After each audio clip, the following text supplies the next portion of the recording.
Hagamos memoria.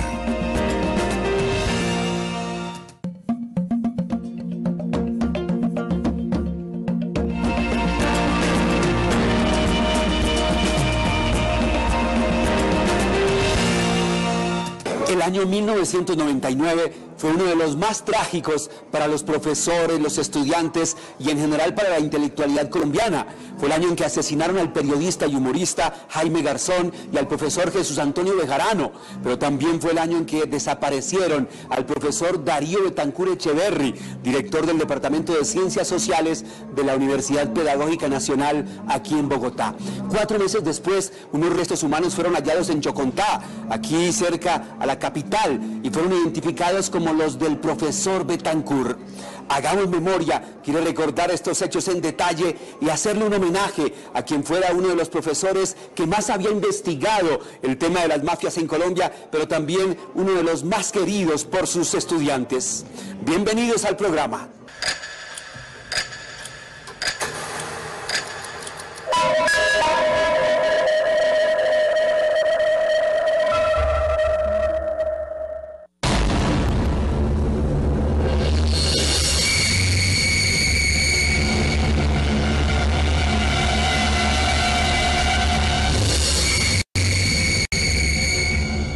A él le gustaban las cosas muy simples. A él le gustaba, por ejemplo, cuando llovía, a él le gustaba quitar los zapatos y salir a correr por entre los charcos, porque le fascinaba, o sea, le fascinaban los charcos y le fascinaba la lluvia. De pequeño él tenía temor a muchas cosas. Él le tenía temor, por ejemplo, a las tempestades. Es decir, para él una tempestad era fatal. Él estuviera donde estuviera, cuando había una tempestad, ese minuto ya estaba en la casa. Él fue, yo creo que fue uno de los pioneros de las ventas ambulantes.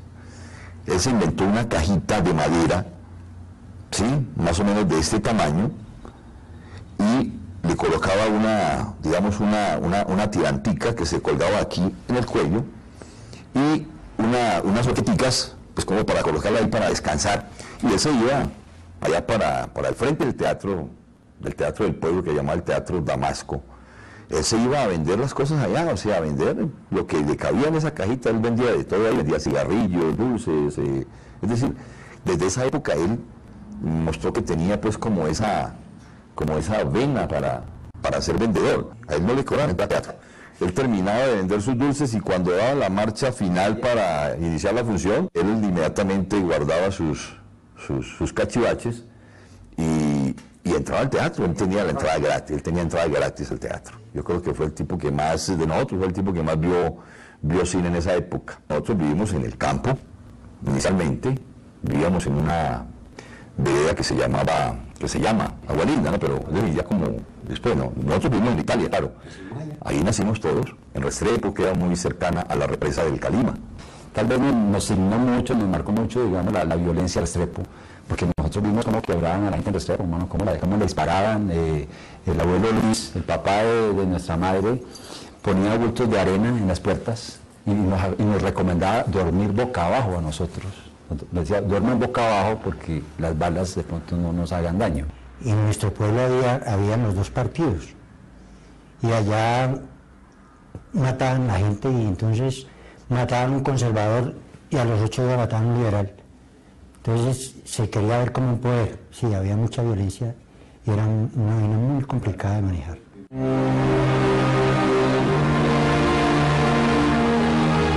La vocación, digamos, por la investigación él siempre la tuvo, porque yo recuerdo que por allá nosotros nos íbamos, por ejemplo, en Villavicencio, nos íbamos en unos paseos por el río Guatiquía, ¿sí? Y él era muy inquieto buscando piedras y toda vez se encontraba, digamos, algo relacionado con nuestras antiguas culturas. Porque es que nosotros venimos de un valle que en el Restrepo hay unos indios que llamaban los indios Clima, que están en la vereda, toda esa vereda estaba muy cerca del pueblo de nosotros. Entonces allá se guaqueaba. Fuimos ambos egresados del Caldas, como bachilleres. Creo que se trabajaba mucho, digamos, el perfil allá social digamos, de la lucha obrera ya era con el morir. Y tal vez esa bandera se alcanzaba a inquietarlo a él seguramente.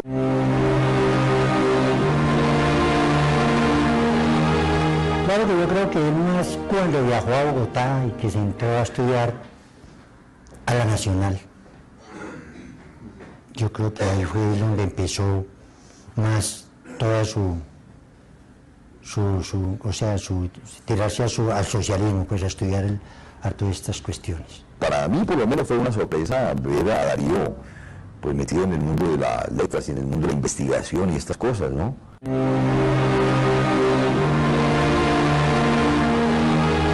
Bueno, Darío Betancur llegó a la universidad en el año 86, 87 más o menos, como profesor catedrático. Entonces yo era representante de los estudiantes del Consejo Superior, y la relación de él con los estudiantes desde entonces fue una relación muy íntima, porque él había sido dirigente estudiantil durante la década de los años 70 y buscaba acercarse mucho a la problemática de los estudiantes y hacerles recomendaciones, sugerencias. El gran placer, ¿no?, de haber sido alumno de él en virtud del compromiso con el conocimiento de la historia, con la enseñanza, con el conocimiento de la realidad del país, y obviamente el deseo de saber sus orígenes, los orígenes de los problemas que hay en Colombia, ¿no?, a partir del conocimiento de la historia, y de ahí propender por buscar soluciones. Esa era la tarea de Darío.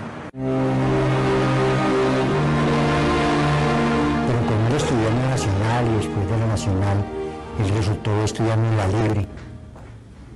Entonces ahí empezó él a estudiar y se graduó, y después resultó diciendo, bueno, yo me voy a hacer un doctorado a Francia, y se fue a Francia a estudiar.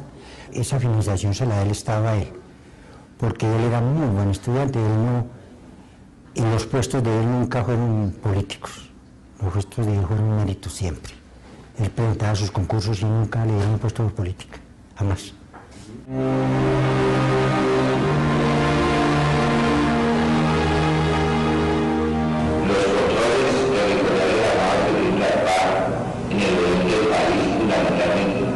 Un personaje abierto, cálido, fraterno, dicharachero, que le encantaba la poesía, la música de carrilera, los tangos. A él le gustaba mucho la literatura. Yo le agradezco a Darío porque yo había perdido, me había perdido en la vida y había dejado de lado la literatura, y con él volví allá.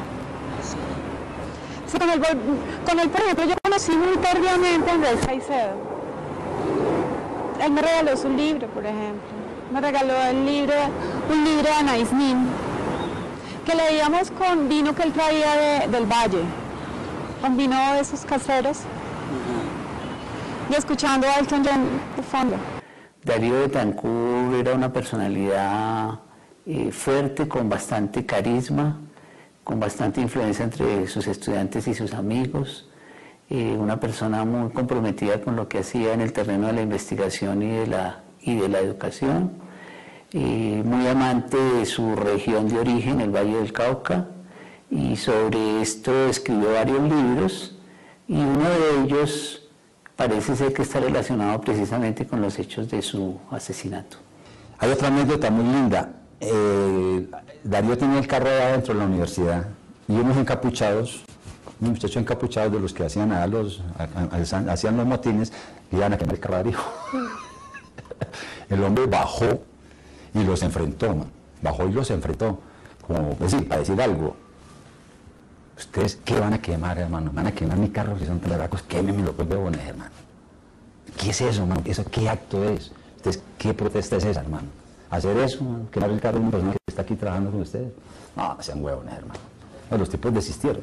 Los viernes en la tarde, después de las labores de toda la semana y de ese día en particular, íbamos a un lugar cercano a la universidad a tomar una cerveza, bien fuera con profesores o con estudiantes, a compartir, y de esas charlas siempre muy fructíferas, porque siempre surgía algún proyecto. Entonces, por ejemplo, de una charla en la cafetería un viernes surgió un observatorio de expresiones de violencia juvenil.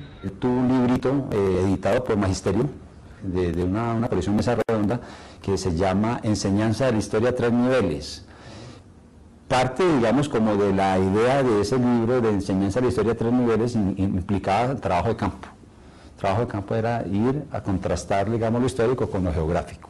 Entonces, por supuesto que llevaba a sus estudiantes al bosque de Yotoco, los llevaba a los cultivos de la uva, allá en la Unión Valle, iban y miraban la garganta del río Cauca, bajaban a Buenaventura, iban al pueblo. Es decir, él recreaba toda su historia a través de la geografía y era parte de la metodología de trabajo. Como decía él, ¿no?, que el conocimiento de la historia no era solamente trabajo libresco, trabajo de biblioteca, sino que el maestro debía estar, por supuesto, en contacto con la gente.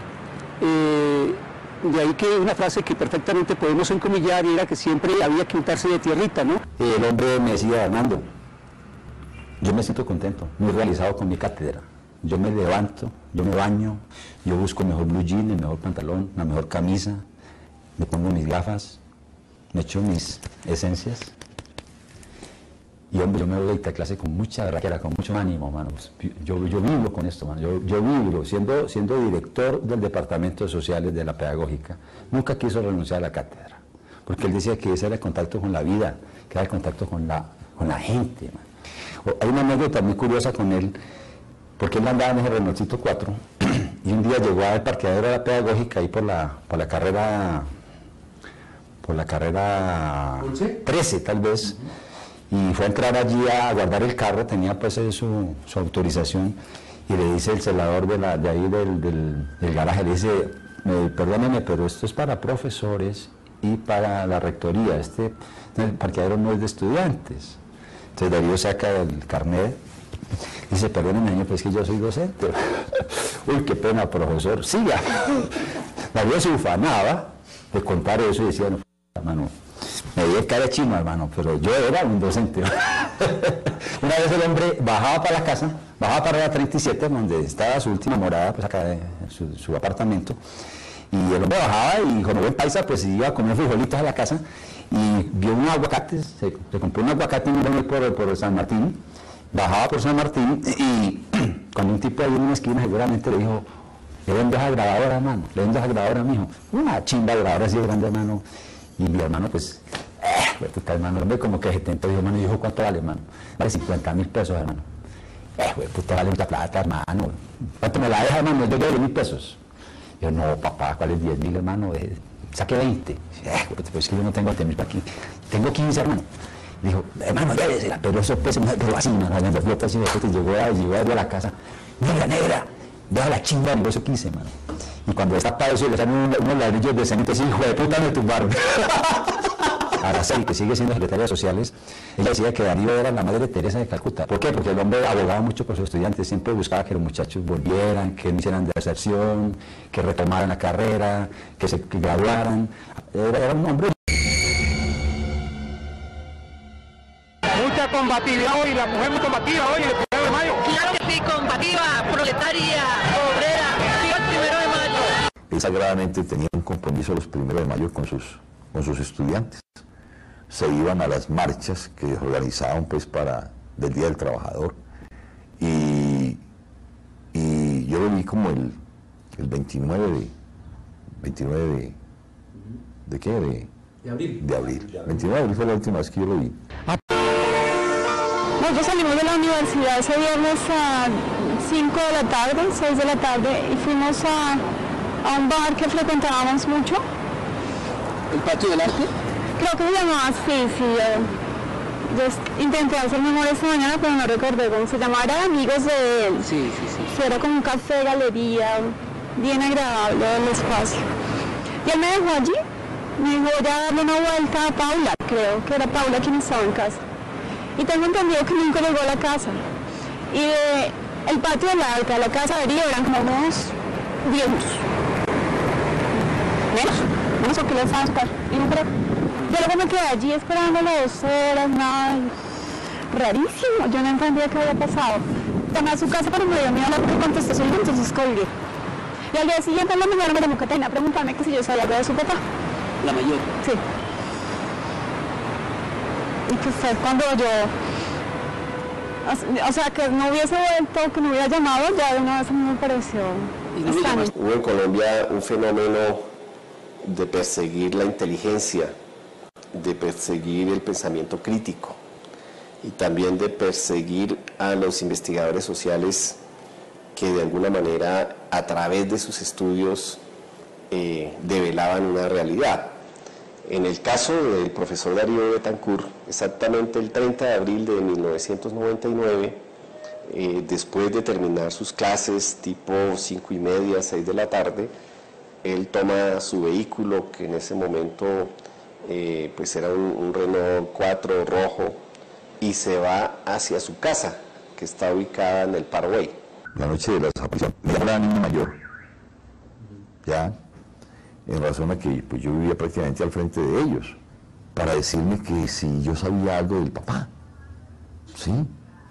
Y le dije, no, mamita, no sé nada, yo no he hablado con él desde antier, que fue la última vez que hablamos. ¿Por qué, amor? Me dijo, no, porque es que mi papá se había ido por ahí a conversar con unos amigos y de pronto a tomarse unos tragos, pero él no acostumbra, digamos, a demorarse tanto. Él es interceptado, yo supongo que en un operativo muy sofisticado, porque si tú vas en un carro, para que a ti te puedan bajar del carro, pasar a otro carro, llevarse el carro, etcétera, etcétera, se necesita un operativo más o menos, pues porque él podía gritar y en un trancón, en una vía concurrida, lo cual hace presumir que fue una desaparición donde participaron varios vehículos para poderlo cerrar, para que no se viera cuando lo reducían y cuando se lo llevaban. El hecho de que haya desaparecido en el trayecto de Patio del Arte a su casa siempre nos hizo pensar que nos habían perseguido y que lo abordaron cuando él volvió a salir. O sea, que no era una cosa fortuita. Que era algo que estaba siendo minuciosamente planificado. Resultó muy extraño para todos los profesores y de la universidad que el profesor no se hiciera presente en las honras fúnebres de un profesor del departamento que acababa de desaparecer y que eran a las 12 del día del sábado 1 de mayo. Entonces allí no llegó él. Por eso también fue muy extrañado qué pasó con Darío, dónde está Darío. Algunos decían, no, pues Darío es un sibarita, debe estar de rumba, se perdió, se fue con alguien y está enrumbado, pensaba la gente. Pero su secretaria, sus hijas y yo sabíamos que algo les había pasado. Y la gente que sabía que él iba a las marchas y que no había ido, pues también lo sabía. No es posible que Darío, con el compromiso que tiene, no esté aquí. No se apareció a la marcha del 1 de mayo en donde siempre estaba presente. Entonces su plan era ir primero a las honras fúnebres del profesor y luego irse a la marcha del 1 de mayo. Nunca llegó a ninguna de las dos partes y ya sus hijas comenzaron a llamar y a preguntar que si sabíamos de él. Y entonces a las 6 de la tarde del 1 de mayo ya nos cundió la alarma y se comenzó a buscar por hospitales, centros de salud, estaciones de policía. Los estudiantes de la época, los profesores de la época de la Universidad Pedagógica hicieron los recorridos porque más o menos sus amigos, sus compañeros de la universidad conocían más o menos cuál era el recorrido habitual entre la universidad y su casa o entre los sitios que él frecuentaba, y no fue posible, nadie vio nada, es decir, se hizo el recorrido a pie, con los porteros de los edificios, con la gente, lo que se suele hacer en este tipo de casos para ver si alguien vio a la hora tal, no, y se hicieron varios recorridos y nunca fue posible saber qué pasó. Pues nosotros lo primero que hicimos fue salir a preguntar dónde supuestamente estaba Darío, donde había estado esa noche, porque nosotros sabíamos que había un sitio aquí en Galerías que él frecuentaba, que era el Patio del Arte, que era un barcito, como un bar, digamos, tipo tertulia, de un amigo de él, con el que frecuentemente Darío se reunía y se tomaban cervezas y conversaban, ¿sí? Y como te digo, era un barcito pequeño que había ahí más o menos eso era como en la 49, pero es decir, nosotros lo que hicimos fue queríamos ponernos cita con mis hermanos y nos fuimos a tratar de averiguar por ahí, ¿no? Averiguar si lo habían visto, a qué horas se había despedido, todas estas cosas, ¿sí?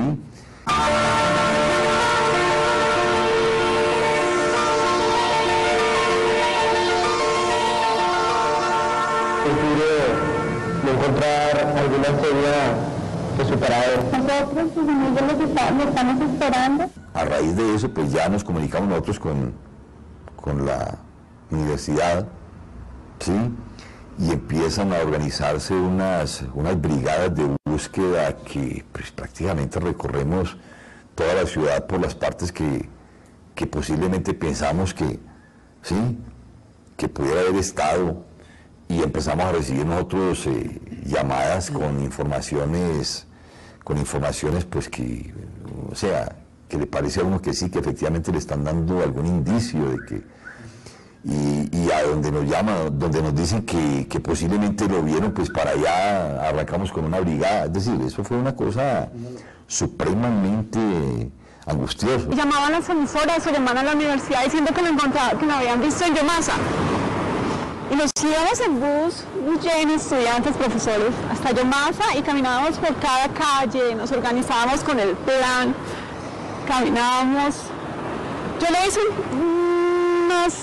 un par de veces, pero era bastante doloroso. Había gente infeliz que nos llamaba y nos decía, nosotros lo tenemos, venga y nos da una plata. Uy, nosotros nos hicieron de todas las bellacadas que se puedan hacer.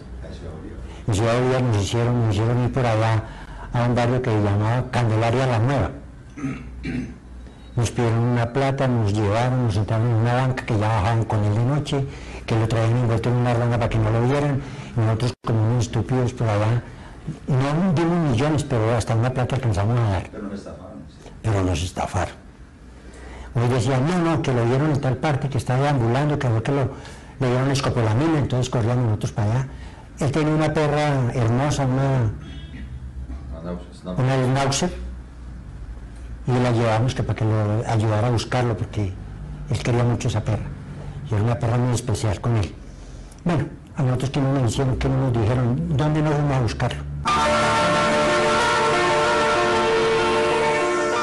Me acuerdo que logramos ubicar en el peaje, creo que era de Bogotá por la vía Medellín, en un peaje, los videos de la noche que él se desapareció, y pudimos ver el vehículo salir por el peaje.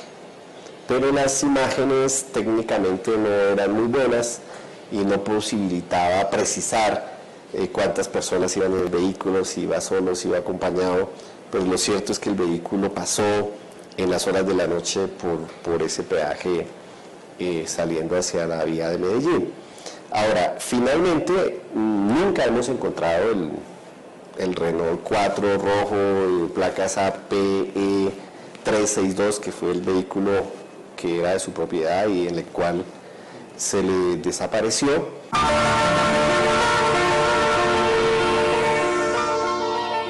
Se especuló mucho con el tema de los movimientos de los cajeros, eso se hizo todo un rastreo, un monitoreo, y bueno, me puede traicionar la memoria en este momento. Creo que se detectó un movimiento en un cajero ese mismo día.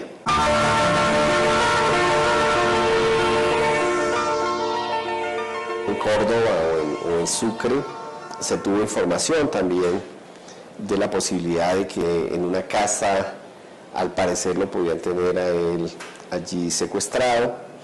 Se hicieron operaciones judiciales, es decir, se formó la fiscalía y por lo tanto digamos que esa diligencia de allanamiento a la casa que se tenía información se hizo con resultados negativos. Llama la atención de que a pesar de no haberse encontrado nada, en unos estantes que habían allí con unas revistas, algunos libros, algunas notas, uno de los niños en un cuaderno había hecho un dibujo con un hombre acostado en una cama encadenado de barba, que coincidía pues con la...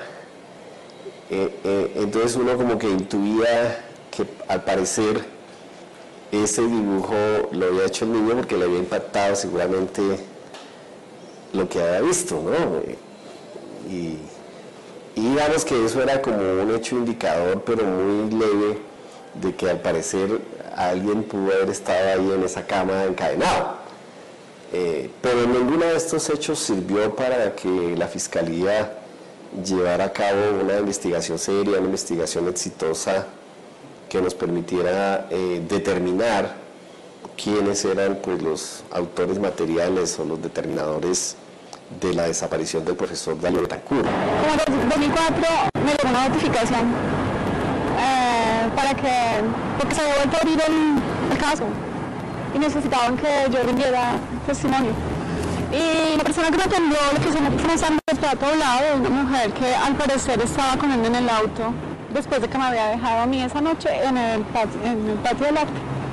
Pero pues yo no pude identificar quién era la mujer que estaba allí.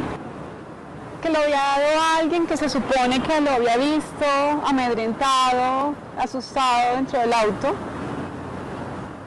Y al parecer sentado en la parte de atrás y otro hombre iba manejando el carro y la mujer estaba con él sentada atrás. Esa fue la información que me dieron en esa.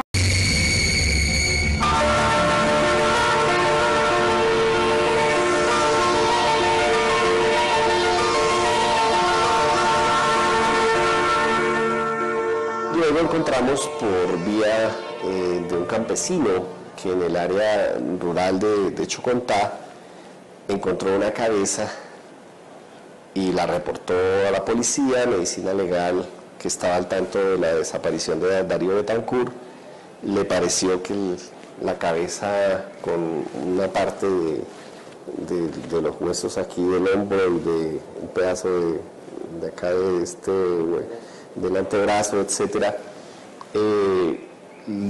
les pareció que podía corresponder la forma de la cara, del cráneo, etcétera, con Darío. A los 4 meses más o menos, nos dan cuenta del hallazgo de estos restos que posiblemente coinciden con los restos de Darío, ¿ya? Pues para nosotros fue, digamos, bastante sorpresivo porque nosotros realmente no esperábamos, ¿sí? Nosotros no esperábamos que algo así hubiera podido ocurrirle.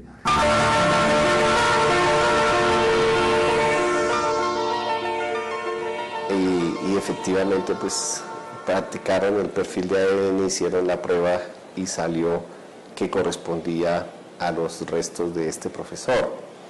Fue un milagro realmente haber encontrado, pero también eso fue un hecho terriblemente doloroso, ¿no? En un espacio de algo más de 4 meses, que finalmente encontremos solamente la cabeza y la parte del hombro, del antebrazo, y pues lo que se dijo por los forenses en su momento, aparte de la identificación plena, es que al parecer, al haber dejado el cuerpo en un lugar abierto, al lado de una pequeña quebrada, donde habían ratas, animales, etcétera, la tesis era que posiblemente el resto del cuerpo había sido comido por los animales. Con Rodrigo personalmente fuimos hasta el departamento de medicina legal y allá hablamos con uno de los tipos, le dijimos, hombre, ustedes tienen una calavera allá desde Darío, bueno, tráiganos la calavera y la vemos. Le metemos el dedo en la llaga como lo hizo Santo Tomás, pues para creer. Somos muy escépticos en esto.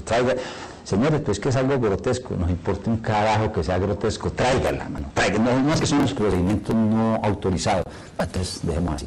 Sin embargo, pues ahí está la pensión, ahí está la decisión judicial, que de alguna manera pues, tiene un sentido de realidad. Su familia tuvo muchos problemas también de inseguridad, porque pues el caso fue muy mediático. Marta hizo muchas denuncias públicas, etcétera, pidió justicia, pidió que se aclarara qué había pasado, etcétera, y finalmente pues ellos terminan en el exilio, tanto su esposa como sus 2 hijas terminan viviendo en el exterior, y todo esto pues nos muestra un poco lo que ha sido la práctica terrible, la historia terrible de la desaparición forzada en Colombia. Siempre que se hace una historia, se habla de un viejo. En el caso de Darío Betancur se presentó, digamos, una desafortunada desgracia, y es que él se dio a la tarea de investigar la violencia no solamente de la década de 1950, sino la violencia más cercana y más contemporánea a él y a nosotros en la década de 1990. Y en el último libro que publicó, él hace unos relatos con un seudónimo y que sin embargo fueron interpretados por alguna persona que se enteró de este libro y le contó a algunos de los capos del cartel del Norte del Valle que Darío Betancur seguramente podía tener información sobre algunos de sus negocios o algo así, y la hipótesis más consistente sobre los acontecimientos relacionados con la muerte de Darío dicen que está relacionado precisamente con las cosas que él dice en este libro. Tiene que ver con un relato que se encontraba en su último libro, que se llamaba Los Buenos Negocios, que hacía referencia a unos narcotraficantes que habían heredado todo el poder que había quedado del cartel de Cali y del cartel de Medellín, y que eran bastante desconocidos en el ámbito nacional, y que habían compartido la niñez y los estudios con Darío en Restrepo Valle. La gente decía que era por los libros que él había escrito, que, como lo comentaba mi hermano en otra anécdota ahora, había gente del Valle que de pronto tuvo que interferir en eso. También se dijo que se lo había llevado la guerrilla, también se dijo que se había ido a dar cátedra al monte porque a él le gustaba, tenía tendencias. De eso se habló mucho. En este país, para matar o desaparecer a alguien no es necesario que previamente lo hayan amenazado. A mi modo de ver, los sucesos están relacionados con las investigaciones que él realizaba, por lo complicado que es abordar temas de la actualidad del país, y máximas están relacionadas con fenómenos de violencia. Si tú lo comparas por décadas, los casos de la década de los 80, etcétera, tú siempre tenías testigos, siempre tenías algún carro, una placa, gente que había visto cuando se había llevado la persona, la fuerza o lo que sea. En esta época ya, y en una ciudad como Bogotá, lo que uno siente es que los victimarios, los que hacen este tipo de prácticas, lo hacen de manera muy sofisticada. Tú encuentras desapariciones a horas picos en el centro de Bogotá o en muchas zonas y nadie se da cuenta, lo que implica un sistema con una participación de muchas personas, con mucha inteligencia previa y con pues mucha infraestructura, ¿no?, para poder llevarse a la persona sin dejar ningún rastro, ¿no?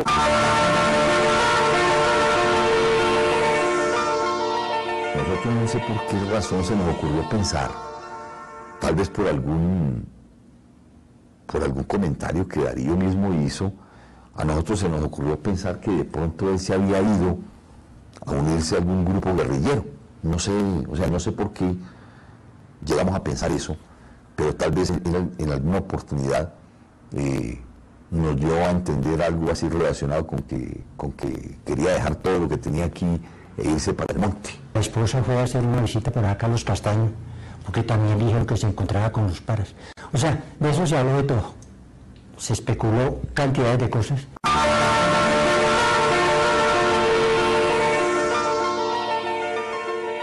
Por estos años en el colectivo, lamentablemente, pues hemos tenido muchísimos casos de profesores, sobre todo en las universidades de la costa, pero también en la Universidad de Antioquia. Yo me acuerdo, por ejemplo, el profesor Aurelio Pérez Castrillón, que por esa misma época más o menos se lo llevaron del salón de clase tipos con escarapelas del CTI y después apareció empalado en otra zona de Antioquia. O me acuerdo también casos de la Universidad de Córdoba, de la Universidad Popular del Cesar, de la Universidad de Magdalena, de la Universidad del Atlántico, donde muchos profesores fueron asesinados en ese proceso de toma de las universidades. Se tenía información de que al parecer al interior de las universidades, en este caso de la pedagógica, de la Universidad Distrital, de la Universidad Nacional, operaban como redes de inteligencia, ¿no? Que andaban pues buscando supuestamente la infiltración de las FARC o del ELN al interior de las universidades públicas, y se presumía que eventualmente la inteligencia para su desaparición venía de esas redes de inteligencia que existían al interior de la universidad, que conocían de sus actividades académicas, también de los grupos de estudio. Este país de impunidad casi que es lo que por la unidad prevalece. Supongo que tienen que pasar 20 años para que se cierre el caso, ¿no? Creo que así funciona. Aún han pasado 14, pero no tenemos, no se sabe nada, no tenemos ninguna certeza. La única certeza que tenemos es que ella ya no está con nosotros. Y que a un ser humano como él hace muchísima falta. La única manera de recordar a Darío es mediante el conocimiento de su obra y sobre todo llevar a la práctica algo que él perfectamente legó muy bien a sus estudiantes, y es el conocimiento riguroso de la historia, para conocer la realidad, para tener herramientas para transformarla.